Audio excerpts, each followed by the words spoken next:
Well, after they had eaten and Jesus had spoken to them and he felt he was tired, we said to him, you must be alone. You must mourn the death of your cousin.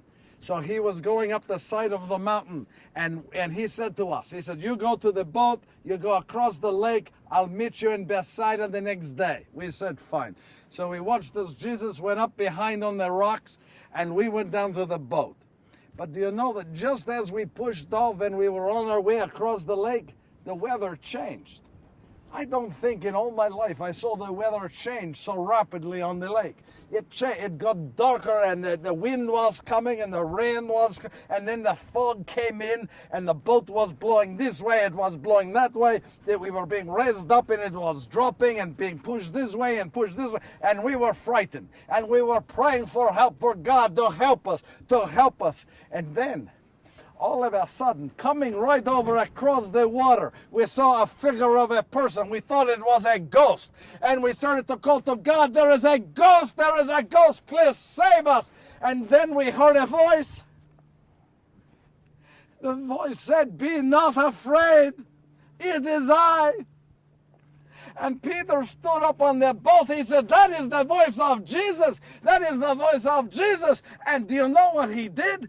He stepped right out of the boat. He stepped out of the boat and was walking to what kind of a person? I grew up with Peter. This was not surprising to me. He would always do things and then think about it later. He steps out of the boat and begins walking to Jesus.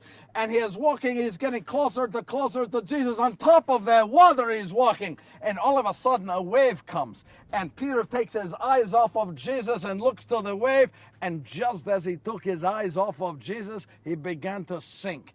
And he starts to call out, I need help, I need help. And Jesus, as he was walking to the boat, reaches down to help Peter to bring him to the boat.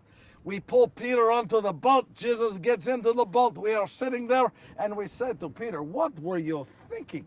But just as we were relaxing in the boat and feeling safe and secure, the weather got even worse. The wind was blowing harder than ever. The boat was being turned over this way and being turned over this way, and we felt as if we were going to turn over, and the wind kept blowing harder and harder. And we prayed to Jesus. We said, you've got to save us, Jesus. You've got to save us. And do you know what he did? He raised his hand. That's all he did. He's sitting next to us on the boat, and he just raises his hand, and the wind stopped. What kind of a person can just raise their hand and stop the weather? Don't tell me Jesus is not the Messiah. There's no doubt in my mind as to who he is. He was the Messiah.